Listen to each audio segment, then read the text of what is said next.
प्रेम कुंज में महाज्ञानी उद्धव और यमुना के किनारे बैठी गोपिकाएं।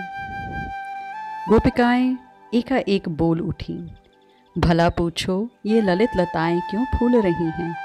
अरे ये निश्चित है कि इन्हें हमारे प्यारे ने छुआ है। यह कहते हुए सभी सखियां उठ गई। उन्हें सर्वत्र कृष्ण दिखने लगे थे। अरे प्यारे के बिना स्पर्श के इन फूलों में इतनी प्रफुल्लता आ ही नहीं सकती। अरे ये सुकुमार हिरणियां, इनकी आंखें तो देख कितने प्रेम रस से भरी हुई हैं। पक्का इन हिरणियों ने अपने कृष्ण को यहीं कहीं देखा होगा। उद्धव तमाल कुंज के रंध्रों से ये सब देख रहे हैं, पर उन्हें क्या पता था कि गोपियां भाव में बहते हुए निकट ही पहुंच जाएंगी। अरे चातकी, तू जाना उस मेरे सांवरे सजन के पास मेरा संदेशा कहना, जाएगी ना? अरे सारस पक्षी, तुम तो विरह वेदना के दर्द को समझते हो ना, तो जाओ मेरे प्रियतम को जाकर मेरी वेदना सुनाओ, जाओ। हे पपीहा, तुम तो पीहू पीहू के पिया की रटन लगाते रहते हो, तो आज क्यों नहीं रट रहे? बोलो ना, उसे पुकारो, शायद वो तुम्हारी पुकार सुनकर आ जाए। बोलो पपीहा। और तो और हे पवन देव, ये सब हमारी विनती नहीं सुन रहे, पर आप तो हमारी एक विनती सुन लो। जहाँ कहीं भी मेरे प्रियतम हो, उनके पैरों की थोड़ी धूल लाकर दे दो, उसे मैं इन विरह में जलती हुई आंखों में लगाऊंगी। हाँ, इस विरह व्यथा में वह प्यारी धूल ही संजीवनी का काम करेगी। तभी श्री राधा हा कृष्ण कहते हुए मूर्छित हो गई। हाय री, ये प्रीतम की याद तब क्या था और अब क्या है? जो कृष्ण कभी आंखों के आगे से टलते नहीं थे, सदा पलकों पर रहते थे। हाय, आज उनकी कहानी सुननी पड़ रही है। तभी तमाल के कुंज में ललिता, विशाखा सभी सखियां प्रवेश कर गईं। उद्धव को देखा तो चौंक गई, देखती रही। अब सारी गोपियां उस कुंज में आ गई थी। सखियों ने कान में एक दूजे से कहा, कृष्ण जैसा लगता है ना? इसका वर्ण भी हमारे प्रीतम जैसा ही है, पीतांबरी भी हमारे प्यारे की तरह ही डाला हुआ है, पर ये है कौन? श्री राधा ने देखा उद्धव को, बड़े गौर से देखा, फिर मुस्कुराई। तुम यदुपति के पार्षद हो ना? हम समझ गईं, श्री राधा ने कहा। पर आपने कैसे समझा कि ये मथुराधीश के पार्षद हैं? एक सखी ने श्री राधा से पूछा। भले ही पहली बार हमने इन्हें देखा है, पर खुशबू को पहचानती हैं। श्री राधा जी भाव में भरकर बोल रही हैं। तुम्हें छुआ है मेरे कृष्ण ने, है ना? उद्धव चकित होकर बस अपलक नयनों से कभी हरि प्रिया श्री राधा को, कभी अन्य प्रेम मूर्ति गोपांगना को बस देख रहे हैं। हम उनके देह गंध से परिचित हैं। आपका नाम क्या है? उद्धव। हाँ उद्धव। दूसरों की घ्राण शक्ति कैसी है हमें नहीं पता, पर हमारी नासिका इस संबंध में स्पष्ट है। ये हमारी नासिका उस सुगंध को नहीं भूल पा रही है। उद्धव, अंग गंध से ही हमने तुमको पहचाना कि तुम यदुपति के पार्षद हो। सही पहचाना ना? हाँ सही कहा आपने, उद्धव ने कहा। सखी आगे आई और उद्धव से बोली, अच्छा उद्धव, एक बात पूछें, इस मूल्यवान वेशभूषा में तुम स्वयं सजकर आए हो, या तुम्हारे प्रभु ने हम कंगालिनी वनवासिनियों के समक्ष अपना ऐश्वर्य दिखाने के लिए तुम्हें सजा धजा कर भेजा है? और हाँ, एक बात मुझे भी पूछनी है। एक सखी सामने आई। इस वृंदावन में तुम स्वयं आए हो कि तुम्हें किसी ने भेजा है? पर ऐसा तो नहीं लगता कि तुम स्वयं अपनी इच्छा से आए हो, क्योंकि तुम तो राजपुरुष लग रहे हो, और राजपुरुषों का क्या काम इस वन में, इस जंगल में? लगता है कि तुम्हें तुम्हारे प्रभु ने ही भेजा है। उन्हीं के आदेश के चलते तुम आए हो, और ठीक भी है। स्वामी का आदेश सेवक को मानना ही चाहिए, है ना? पर उद्धव, हमारी समझ में नहीं आ रही एक बात कि तुम्हारे स्वामी ने इस गोचर भूमि वृंदावन में तुम्हारे जैसे राजपुरुष को क्यों भेजा? ऐसा कौन सा कार्य है जो तुम्हें यहाँ सिद्ध करना है? उद्धव क्या बोले? वो तो इनकी प्रेम दशा देखकर ही स्तब्ध है। हाँ, एक सखी ने पूछा, उद्धव कहीं तुम ये कहना तो नहीं चाह रहे कि हम लोगों की खबर लेने के लिए तुम्हारे स्वामी ने तुम्हें हमारे पास भेजा है? ना उद्धव, ये बात हम नहीं मान सकती, क्योंकि हमारी खबर क्यों लेने लगे वो मथुराधीश? हम उनकी लगती क्या हैं? ना हम उनकी कुछ लगती हैं, ना वे हमारे कुछ लगते हैं। उनके साथ हमारा कोई संबंध नहीं है, ना कभी था। हाँ उद्धव, उनका और हमारा संबंध प्रेम का था, पर ये प्रेम का संबंध मानने से ही तो जिंदा रहता है ना, नहीं तो मर जाएगा। लंबी अवधि बीत चुकी है उद्धव, और इतनी लंबी अवधि में इस प्रेम संबंध को उस तरफ से न मानने के कारण ये संबंध तो छिन्न भिन्न हो चुका है। इसलिए तुम क्यों आए हो इस वृंदावन में उद्धव? हम लोगों के समझ से परे की बात है ये तो। सुदेवी सखी आगे आई। मैं बताऊं सखियों, ये उद्धव क्यों आए हैं और कृष्ण ने भेजा है इन्हें। घड़ा तैयार होता है ना, तो वह 3 चीज़ों से तैयार होता है, मिट्टी, चाक और डंडा।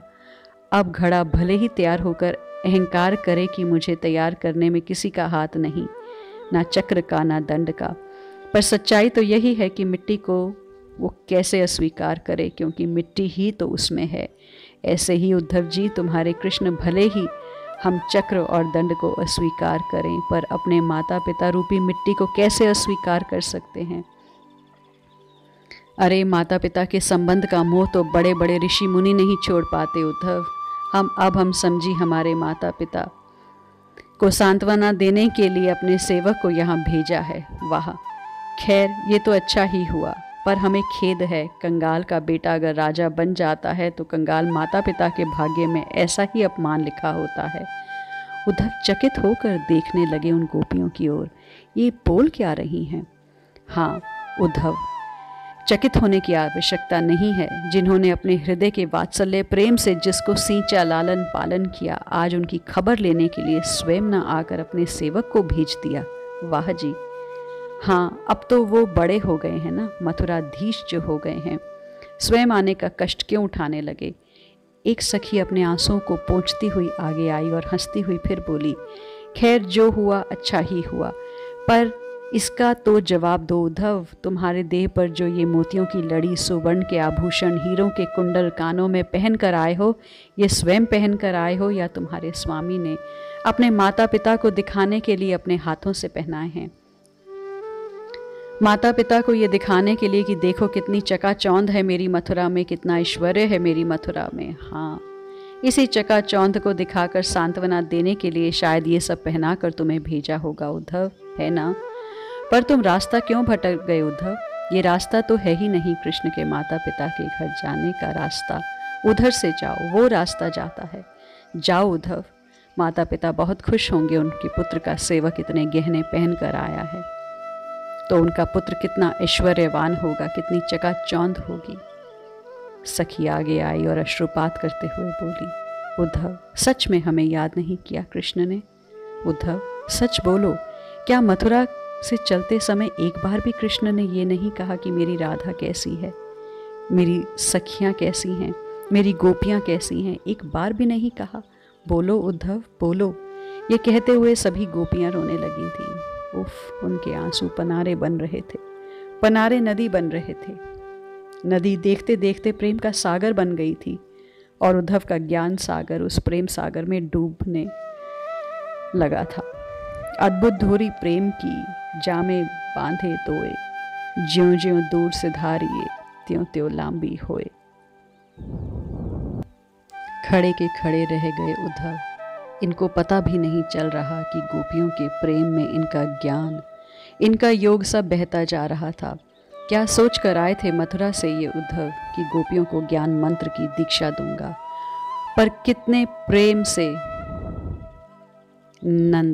नंदन ने विदा किया था मुझे मथुरा से, मेरा हाथ पकड़ा था और सजल नेत्रों से कहा था, उद्धव मेरी गोपियों को संभालना, उन्हें समझाना, और मैं अहंकार में भरकर बोला था 2 घड़ी में ही समझाकर ज्ञान का उपदेश देकर लौट आऊँगा।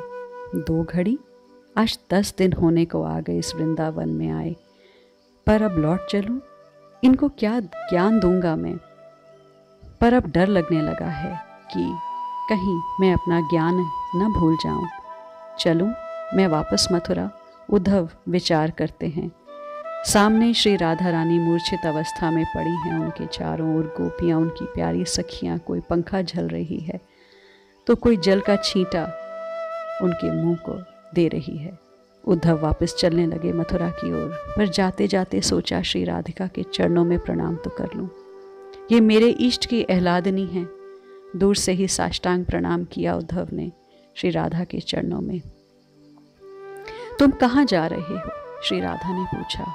मथुरा वापस, कृष्ण उत्तर दिया।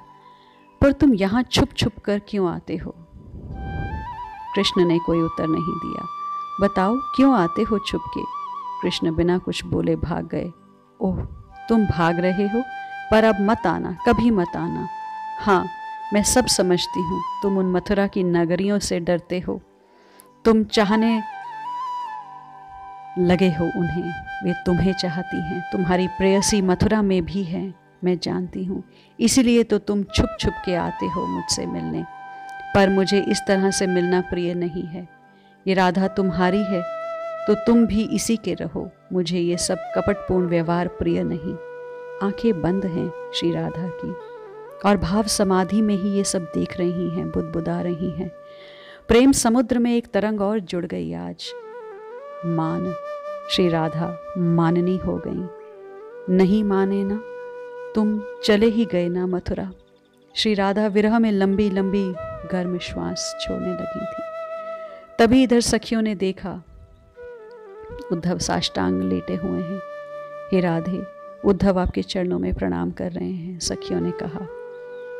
हा हा हा, श्री राधा भाव समाधि में ही हंसने लगी थी। बड़े चालाक हो कृष्ण, स्वयं चले गए और इस काले भौरे को मुझे मनाने के लिए मथुरा से भेज दिया। हट हट, मेरे पैर को ना छू।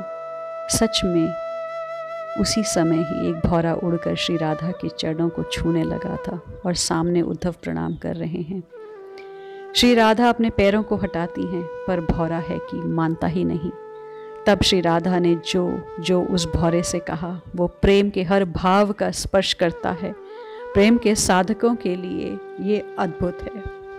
अरे कपटी के यार, हट, जा मेरे सामने से जा। अरे मेरे चेहरे को छू रहा है, तेरी हिम्मत कैसे हुई? अच्छा, लगता है तूने ये सब अपने मित्र से ही सीखा है। सिखा कर ही भेजा होगा उसने तुझे। वो भी ऐसे ही करता था, कभी पैरों में गिरता था तो कभी मेरे मुख को या ठोड़ी को पकड़कर बड़ा प्यार से हिलाता था।